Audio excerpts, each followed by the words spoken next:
Bismillahirrahmanirrahim. Elhamdülillahi Rabbil alemin. Vel akibetu lil muttaqin. Ve la udvana illa ala zalimin. Ve sallallahu ve sellem ala nebiyyina Muhammed ve ala alihi ve sahbihi ve men tabi'ahum bi ihsanin ila yevmiddin. Amma ba'd. Məzhəbə bağlanma və təqlid barədə danışmağa davam edirik. Bu dərsimizdə müştəhid olmayan kimsələrin 4 məzhəbdən birinə bağlanmalarının vacib olub olmaması barədə və həmçinin digər bir neçə mövzu barədə qısa da olsa danışacaq. Və məzhəbə bağlanma və təqlid barədə dərslərimizi Allahın müvəffəqiyyəti ilə yekunlaşdıracaq. Və bir məzhəbə təqlid etməyin vacib olub olmaması barədə alimlərin iki görüşü var. Məzhəbə təqlid etmək vacibdir, yoxsa yox. Birinci görüş sahibləri demişlər ki, məzhəbə təqlid edəcəyi təqdirdə müqəllidin bu məzhəblərdən birinə bağlanması vacibdir. Bu birinci görüşdür. Bu da Maliki və Şafii alimləri qatında daha səhih olan görüşdür. Və yaxud daha səhih olan görüş olaraq nəql edilir. Həmçinin Həmbəli məzhəbində bir görüşə görə məzhəbə bağlanmaq vacibdir. Bəzi Həmbəli alimləri bunun daha məşhur görüş olduğunu deyiblər və bunu da İbn Həmdən Riayatul Kubra kitabında demişdir. Halbuki əksəriyyət qatında daha məşhur olan bunun vacib olmamasıdır. Və həmçinin Hənəflər qatında da məzhəbə bağlanmanın vacib olması barədə görüş var. İkinci görüş sahibləri isə bunun vacib olmadığını, sadəcə icazəli və yaxud da ki, müstəhəb olduğunu demişlər. Və bu da bir sıra Hənəfi, Maliki və Şafii fəqihlərinin görüşüdür. Əksər Həmbələr qatında məzhəblərin birinə bağlanmaq vacib deyil. Və onlar bu görüşün daha məşhur olduğunu demişlər. Və İmam Mərdavi Əl-İnsaf kitabında İbn Muflihin Əl-Furu, həmçinin Əl-Usul kitabında bu məsələyə dair sözlərini nəql edir. İbn Muflih buyurur ki, daha məşhur görüş bunun vacib olmamasıdır. Və həmçinin Əl-Usul kitabında bunun cumhurun görüşü olduğunu deyir. Yəni insanın bir məzhəbdə olduğu halda hansısa bir məsələdə digər məzhəbin görüşünü götürməsi haqqında danışır. Və buyurur ki, bir məzhəbə bağlanmaq vacib deyil, sadəcə icazəli və yaxud da ki, müstəhəbdir. İbn Həmdən isə, Həmbəli alimlərindən olmuş İbn Həmdən, Riayatul Kubrada buyurur ki, daha məşhur görüşə görə hər bir müqəllidin müəyyən bir məzhəbə bağlanması lazımdır və yaxud da ki, vacibdir. Yəni, bu məsələ haqqında əhl-i sünnət fəqihlərinin iki görüşü var. Bunun vacib olmadığını deyənlər bunu necə əsaslandırırlar? Buyururlar ki, avam bir kimsəyə məzhəb nisbət edilməz. Yəni, məzhəbin üsulları və furu məsələlərini bilməyən mücərrəd olaraq özünə Həmbəli, yaxud da ki, Hənəfi deyənin məzhəbi olmaz. İnsanın məzhəbə nisbət edilməsi üçün onun məzhəbin üsulu və furuatlarını, həmçinin müəyyən qədər digər şeyləri bilməsi lazımdır. Misal araşdırma və nəzər yetirmə iqtidarında olması lazımdır. Və imamının fətvaları və sözlərini bilməsi lazımdır.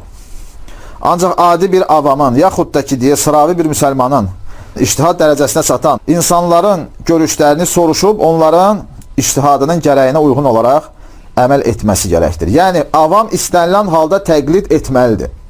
Lakin onun müəyyən bir məzhəbə təqlid etməsi vacibdir, yoxsa yox, bu məsələ ixtilaflıdır. Onun təqlid etməli olması isə ixtilaflı deyil. Avam istənilən halda təqlid etməlidir. Və halbuki dediyimiz kimi, avam birisinin məzhəbə bağlanması daha əvlədir, daha yaxşıdır, daha üstündür. Və təbii ki, biz hansısa bir avamın, yaxud da müqəllidin məzhəbə bağlanmasının vacib olmadığını desək belə, o demək deyil ki, hər bir sıravi müsəlman Quran və sünnəyə baxıb hökmlər istinbat edəcək. Yaxud da ki, səhabələrin sözlərinə təqlid edəcək. Çünki günümüzdə elə insanlar var ki, deyir, biz səhabələrdən birbaşa onların məzhəbini götürürük və yaxud birbaşa səhabələrin görüşünü götürürük. Əslində isə elə deyil. müəyyən məzhəbə təqlidin vacib olmadığını deyən alimlər belə səhabələrin görüşlərini öz başına araşdırıb onların sözlərinə əməl etməyi qadağan etmişlər. Yəni avam insanın bunu etməsi icazəli deyil. İbn Əmir Əl-Həcc Əl-Hənəfi rahiməhullah Ət-Təqrir və Ət-Təhbir kitabında buyurur ki: "El-qavlu bi ennel-ammiyyə la yetəəhhəlu li təqlidis sahabə qaribun minel-qavl bi ennehu la yetəəhhəlu lil-aməl bi ədillətiş şər'a." Buyurur ki, avam birisinin səhabələri təqlid etmək əhliyyətində olmaması onun şəriətin dəlillərinə uyğun əməl etmək əhliyyətini deyən sözə yaxın olan bir sözdür. Yəni, əgər avam şəriətdə gələn dəlillərə baxıb, oradan əhkamlar istinbat etmək iqtidarında deyilsə, eyni ilə də səhabələrin sözünə baxıb, onların sözlərindən əhkamlar istinbat edə bilməz. Buyurur ki, İmmə liənnə qavləhu hüccə fəhvə mulhaqun bi qavli şəriə. Çünki ya səhabənin sözünün hüccət olması səbəbi ilədir, belə olan halda onun sözü şəriət sahibinin sözünə ilhaq ediləcək. Və biz bilirik ki, səhabənin sözü də bir sıra fəqihlər qatında hüccət hesab olunur. Yəni şər'i dəlillərdən biridir. Buyurur ki, ya buna görədir və immə li'ənəhu fi uluvil mərtəbə yəkadu yəkunu hüccətən fəmtina'u təqlidihi li'uluvi qadrihi la linuzulihi. Buyurur, ya da ki, səhabənin məqamının yüksək olması səbəbi ilədir. Bu halda hüccət səviyyəsinə qalxmağı yaxın olur səhabənin sözü. Və aydın olur ki, səhabəyə təqlid etməyin qadağan edilməsi onun rütbəsinin və dəyərinin aşağı yox, yüksək olması səbəbi ilədir. Və biz bilirik ki, səhabələrin məzhəbləri tənzimlənməmişdir və onun üsulları və qaydaları bəyan edilməmişdir. Tənzimlənən və üsulları, qaydaları bəlli olan əhl-i sünnətin məzhəbləridir. Əhl-i sünnətin 4 məzhəbidir. Və belə olan halda müqəllidin səhabəyə təqlid etməsi doğru deyil. Yəni, bu yanlış bir yoldur. Və 4 məzhəbdən birinə bağlanmağın vacib olduğunu deyən fəqihlər isə bir neçə səbəb qeyd etmişlər. Vacib olmadığını deyənlərin səbəblərini bildik. Onlar deyirlər ki, bir insanın hansısa bir imamın məzhəbinə bağlanması vacib deyil.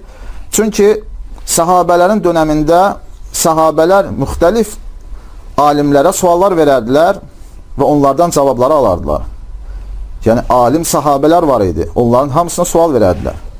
Bu baxımdan hansısa bir məzhəbə bağlanmaq vacib deyil, lakin daha yaxşıdır.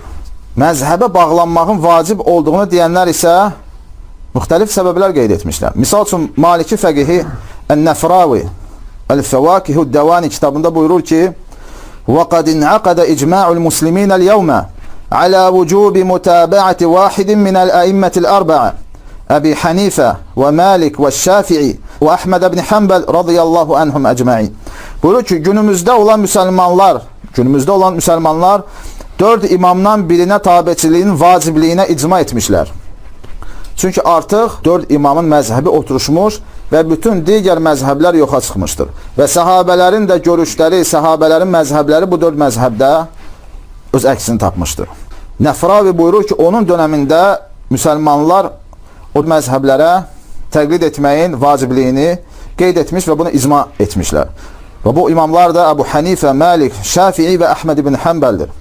Və həmçinin digər Maliki alimi İlliş Fəthul Ali kitabında müəyyən məzhəbləri tərk edənlər barədə danışıb buyurur ki, وَهَاُولَٰئِ تَرَكُ تَقْلِيدَ إِمَامٍ مُعَيَّنٍ وَاتَّبَعُ الْأَحَادِيثِ بِزَعْمِهِمْ. Buyurur ki, bunlar, yəni o məzhəbləri tərk edənlər, bunlar müəyyən imamın sözünə təqlid etməyi tərk etmiş və iddia etdiklərinə əsasən hədislərə tabi olmuşlar. Və bu iddia bu günümüzdə də mövcuddur. Deyir ki, فَتَارَةً وَافَقُ بَعْدَ الْمَذَاهِبِ الصَّحِيحَ. Bəzi hallarda bir sıra səhih məzhəblərə muvafiq gəlmişlər. وَتَارَةً بَعْدَ الْمَذَاهِبِ الشَّاذَّةِ.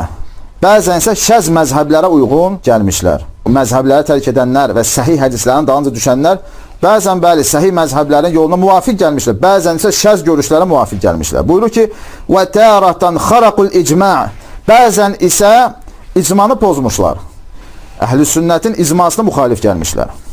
Buyurur ki, وَهَذَا شُؤْمُ الْخُرُوجِ عَنِ الْمَذَاهِبِ وَالْإِبْتِدَاءِ. Bu isə məzhəblərdən çıxmağın və bidətçiliyin xoş olmayan əlamətlərindəndir. Və həmçinin İbn Həmdən Ər-Riayatul Kubra kitabında buyurur ki, Mən iltəzəmə məzhəbən unkira aleyhi muhalefetuhu bila delilin ve la taklidin sairin ve la uzrin. Kim bir məzhəbə bağlanarsa, onun dəlilsiz, keçərli olan təqlidsiz və üzürsüz ona müxalif etməsi inkar edilir. Yəni, bundan dolayı ona irad bildirilir. Və buyurur ki, dəlilsiz deyildikdə, yəni əgər insan ictihad əhlindəndirsə, onun dəlilsiz məzhəbə müxalifət etməsi doğru deyil. Və yaxud da ki, keçərli olan təqlidsiz, yəni əgər ona hansısa bir müctehid fətva verməyibsə və o özü ictihad əhlindən deyilsə, onun da məzhəbə müxalif olması icazəli deyil. Və üçüncü də deyir ki, وَلَا عُذْرٍ həmçinin üzürsüz də müxalifət etməsi icazəli deyil. Yəni, onun etdiyi əməlinə bir üzr olmazsa, heç bir səbəb olmadan məzhəbə müxalifət etməsi icazəli deyil. Və ha belə Həmbəli fəqihlərindən biri olmuş Mər' ibn Yusuf Əl-Karmi Gayətul Muntəhə kitabında buyurur ki, وَلَا اِنْكَارَ فِي مَسَائِلِ الْاِجْتِهَادِ İctihadi məsələlərdə heç kimsə digərinə irad bildirməz. Deyir ki, وَمَنْ أَنْكَرَ فَلِجَهْلِهِ بِمَقَامِ الْمُجْتَهِدِينَ Kim bunu edərsə, yəni irad bildirərsə, deyir ki, digər məzhəbə mənsub olan insana irad bildirərsə, bunu müctehidlərin məqamından cahil qaldığından ötürü edər. Və daha sonra deyir ki, لَكِنْ قَالَ غَيْرُ وَاحِدٍ يَتَعَيَّنُ الْآنَ تَقْلِيدُ أَحَدِ الْأَرْبَعَ Ancaq bir sıra alimlər demişlər ki, hal-hazırda 4 imamdan birinə təqlid etmək vacibdir. Mər' ibn Yusuf buyurur ki, bir sıra alimlər bu sözü demişlər. Çünki, və səbəbini də deyir, digər imamların məzhəbləri qorunub saxlanılmamışdır. Digər imamların məzhəbi qorunub saxlanmadığına görə artıq əhl-i sünnətin 4 məzhəbindən birinə təqlid etmək vacib olmuşdur. Bunu da bir sıra alimlər deyir. Yəni, vacib olduğunu deyənlərin də səbəbləri əsasən bunlardır. Ancaq istənilən halda avam bir kimsənin müəyyən bir məzhəbə bağlanmasının vacib olub olmaması məsələsinə rəğmən onun dediyimiz kimi təqlid etməsi vacibdir. Və hətta İbn Teymiyyə insanın bir məzhəbə bağlanmasını icazəli hesab etmişdir. O fətvalarında buyurur ki, وَاتِّبَاعُ شَخْصٍ لِمَذْهَبِ شَخْصٍ بِعَيْنِهِ لِعَجْزِهِ عَنْ مَعْرِفَةِ الشَّرْعِ مِنْ غَيْرِ جِهَتِهِ اِنَّمَا هُوَ مِمَّا يَسُوغُ لَهُ Buyurur ki, bir adamın şəriəti bilmək gücündə olmayacağı zaman, yəni bir insan şəriəti bilmək iqtidarında olmayacağı zaman müəyyən bir şəxsin məzhəbinə tabi olması icazəlidir. Yəni bildik ki, əhl-i sünnətin 4 məzhəbindən birinə təqlid etməyin vacib olub olmaması məsələsində fəqihlərimiz ixtilaf etmişlər. Bir qism fəqihlər məzhəbə təqlid etməyə vacib olmadığını deyib, ona müxtəlif səbəblər zikr etmişlər. Məzhəbə təqlid etməyə vacib olduğunu deyənlər də müxtəlif səbəblər qeyd etmişlər.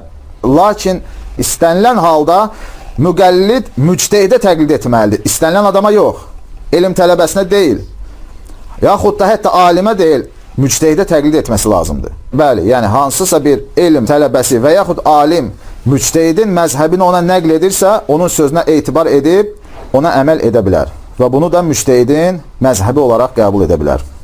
Və digər bir məsələ, insanın məzhəbini dəyişməsi, yaxud bir məzhəbdən digərinə keçməsi məsələsidir. Ümumiyyətlə, insanın məzhəbdən çıxmasının 2 halı var. Yəni, insan 2 haldan məzhəbdən çıxa bilər. Ya bütövlüklə məzhəbi tərk edib digərinə keçməsidir, ya da ki, bəzi məsələlərdə digər məzhəbə keçməsidir. Yəni, ya bütövlüklə deyək, Həmbəli olduğu halda Hənəfi məzhəbinə keçməsidir və yaxud da ki, bəzi məsələlərdə öz məzhəbini tərk edib, digər məzhəbin görüşlərinə əməl etməsidir.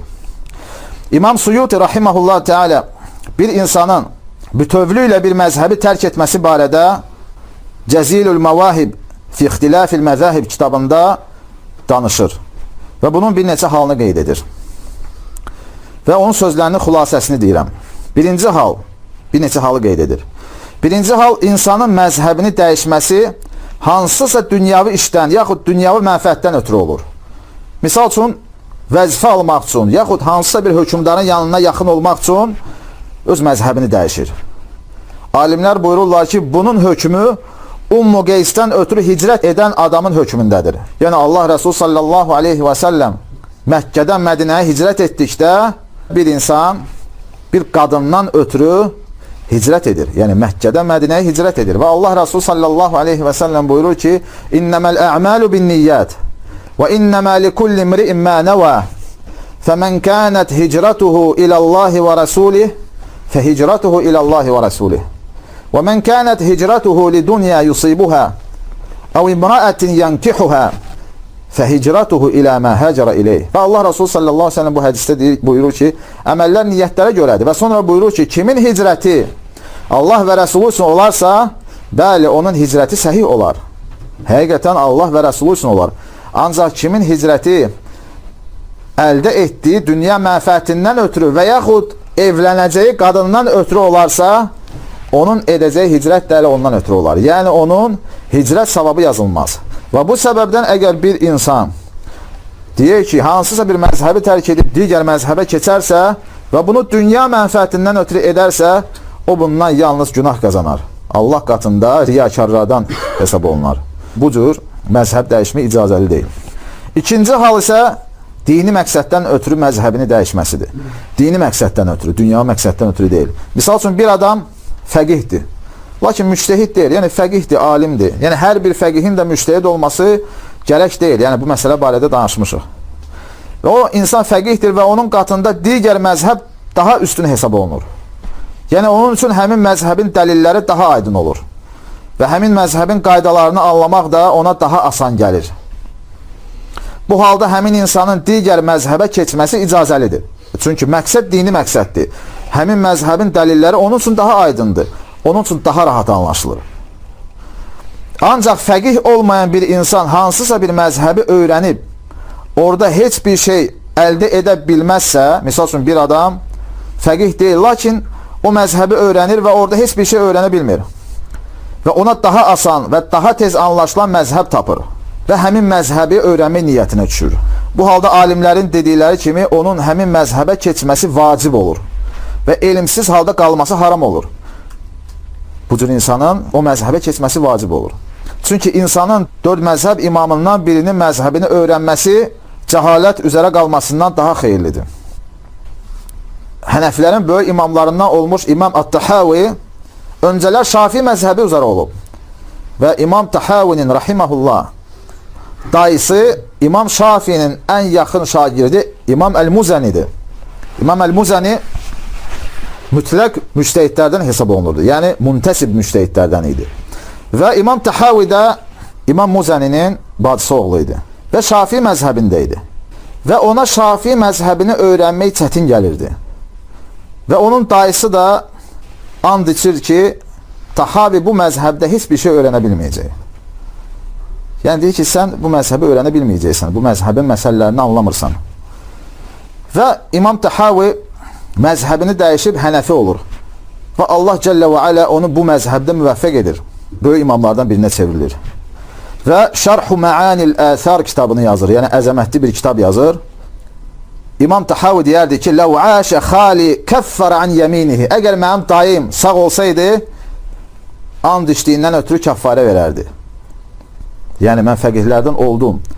Halbuki dayısı Əl-Muzəni deyərdi ki, o fəqihlərdən olmaz. Və təbii ki, alimlər deyirlər ki, İmam Muzəni onun Şafi məzhəbində fəqihlərdən olmayacağını and içmişdi. Hənəfi məzhəbində deyil. Ona görə də deyirlər ki, onun kəffarə verməsinə lüzum yoxdur. Və bu da ikinci haldır.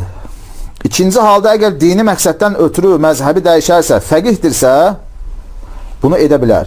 Yox, fəqih deyilsə, bunu etməsi gərəkli olacaq. Əgər digər məzhəbin üsulları və yaxud da ki, məsələləri ona daha aydındır, daha anlaşılandır, bu halda cahil qalmaqdansa 4 məzhəbdən birini təqlid etməsi lazımdır və yaxud da daha yaxşıdır.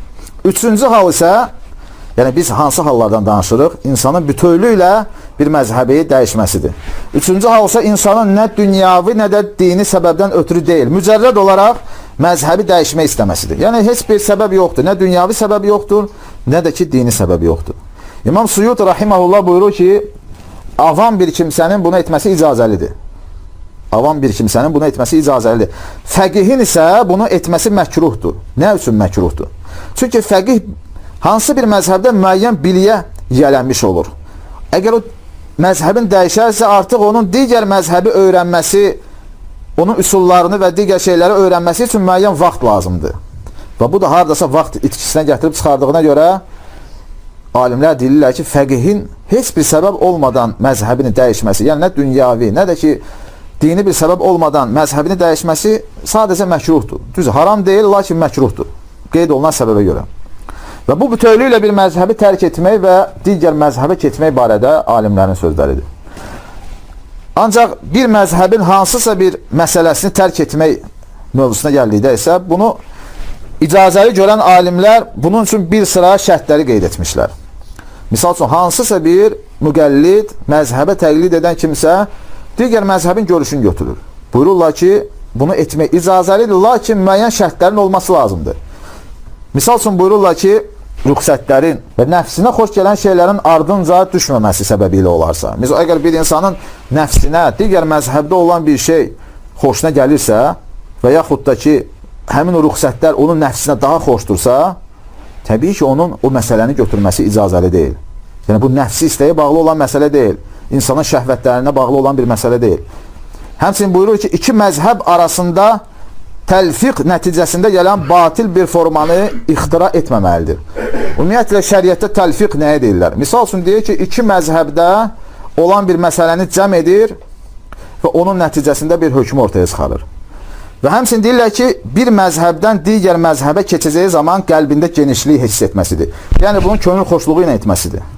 Məzhəbinə keçdiyi imamın elm və fəzilət sahibi olduğunu etiqad etməsidir. Və həmçinin bunun qazili və fətva məsələlərində olmamasıdır. Yəni, bir insan deyir ki, Şafii olduğu halda digər bir məzhəb götürərsə, lakin qazili və fətva ona tapşırılarsa, onun yalnız Şafii məzhəbinə uyğun olaraq qazili və fətvanı icra etməsi lazım olacaq. Götürdüyü görüşü ancaq özü üçün götürə bilər. Qazili və fətva üçün o görüşü götürməsi icazəli deyil. Yəni, bütün bu şərtləri qeyd edirlər. Və həmçinin bunun 4 məzhəb kənarında olmamasıdır.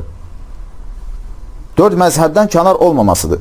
Misal üçün deyək ki, əgər qadın hamiləlik səbəbi ilə Ramazan ayında oruz tutmasa, 4 məzhəb alimlərinə görə bu qadının oruzun qəzasını tutması vacibdir. Lakin kəffarə barədə onlar ixtilaf etmişlər. Həmbəllərə görə həm qəza, həm kəffarə vacibdir. Hənəflərə görə kəffarə vacib deyil, qəza vacibdir. Lakin 4 məzhəbin hamısı qadının qəza tutacağına yekdil olmuşlar. Və bəzi insanlar belə bir görüş götürmüşlər ki, əgər qadın hamiləlik səbəbi ilə Ramazan ayında oruz tutmursa, onun kəffarə verməsi kifayətdir. Halbuki bu 4 məzhəbin hamısına müxalif olan bir görüşdür. Çünki 4 məzhəbin 4-ünə də görə qadın istənilən halda qəza oruzunu tutacaq. Kəffarə isə dediyim kimi, kəffarə məsələsində alimlərin müxtəlif görüşləri var. Və alimlər buyururlar ki, bu şərtlərin olması lazımdır. Əgər bu şərtlər olarsa, bəli, bu halda müqəllid hansısa bir səbəbdən ötürü digər məzhəbin görüşünü götürə bilər. Və bir insanın hansısa məsələdə yaxud məsələlərdə məzhəbi tərk etməsini qadağan edənlərin sözləri də var. Və İmam Nəvəvi həmin o sözləri qeyd edib buyurur ki, yəlzəmuhu təməzhub və huvə cərin fi kulli mən ləm yəbluğ rütbətəl ictihad minəl fuqaha və ashabi sairil ulum. Buyurur ki, ictihad rütbəsinə çatmayan və digər elm sahiblərinin öz məzhəblərinə bağlanması lazımdır. Və vəchuhu ənəhu ləv cəzə ittiba'u əyyi məzhəbin şəə ləəfda ilə ən yəltəqita ruxasal məzahib muttəbiən həvahu. Çünki əgər bu icazəli olsaydı, bu halda insanlar digər məzhəblərdə olan rüxsətləri axtarar və öz nəfsi istəklərinə xoş gələn şeylərin ardınca düşərdilər. Və təbii ki, burada da alimlər o şərtlər içində qeyd etdilər ki, insan bunu nəfsi istəyindən ötürü etməməlidir. İnsan bunu nəfsi istəklərindən ötürü etməməlidir. Çünki əgər bunu nəfsi istəyindən ötürü edərsə, alimlərin də dediyi kimi, kim rüxsətlərin arxasınca düşərsə, zındığa çevrilirlər. Hər bir məzhəbdə onun nəfsinə xoş gələn şeyin dalınca düşərsə, insan zındığa çevrilirlər. Və həmsinin Hənəfi alimlərindən Əl-Keyranəvi rahiməhullah buyurur ki, وأنت لا يخفى عليك أن فتح هذا الباب للناس في هذه الأزمنة التي الغالب على أهلها الجهل والشر واتباع الهوى يفتح عليهم أبواب تتبع الرخص واتباع الهوى والغواية. Buyurur ki, sənə gizli deyil ki, insanların üzünə bu qapını açmaq, yəni hansı bir məzhəbə mənsub olduğu halda digər məzhəbin məsələlərini götürmək və yaxud da ki, müxtəlif məzhəblərdən şeyi müxtəlif görüşləri yığmaq. Buyurur ki, xüsusən də bizim dönəmimizdə insanların cəhalət və şər içində nəfsi istəklərinə tabi olduqları bir dönəmdə onların üzünə bu qapını açmaq, onların nəticədə rüxsətlərin dalınca düşməsi ilə və öz nəfsi istəklərinə uyması ilə nəticələnəcək.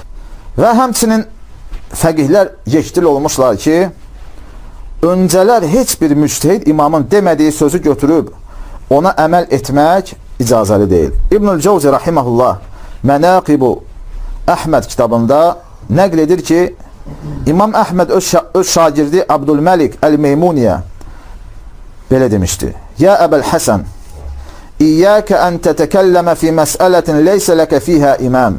Ey Əbul Həsən, səndən öncə heç bir imamın danışmadığı məsələni danışmaqdan həzər et. Və İmam Zərkaşi Əl-Bəhrul Muhit kitabında buyurur ki, Vəl-haqqu ennəl asra xalə anil müctəhidil mutlaq, la an müctəhidin fi məzhəbi əhədil əimmətil ərbəə. Buyurur ki, haqq olan odur ki, artıq mütləq müctəhidlər yoxdur. Və yalnız 4 imamın məzhəblərinə bağlı olan müctəhidlər mövcuddur. وَقَدْ وَقَعَ الْاِتِّفَاقُ بَيْنَ الْمُسْلِمِينَ عَلَى أَنَّ الْحَقَّ مُنْحَصِرٌ فِي هَذِهِ الْمَذَاهِبِ. Və müsəlmanlar arasında yekdillik var ki, haqq, doğru olan görüş bu 4 məzhəb çərçivəsindədir. Bu 4 məzhəblə məhdudlaşmışdır. Artıq haqq bu məzhəblərdən kənara çıxmaz. Buyurur ki, وَحِينَئِذٍ فَلَا يَجُوزُ الْعَمَلْ بِغَيْرِهَا.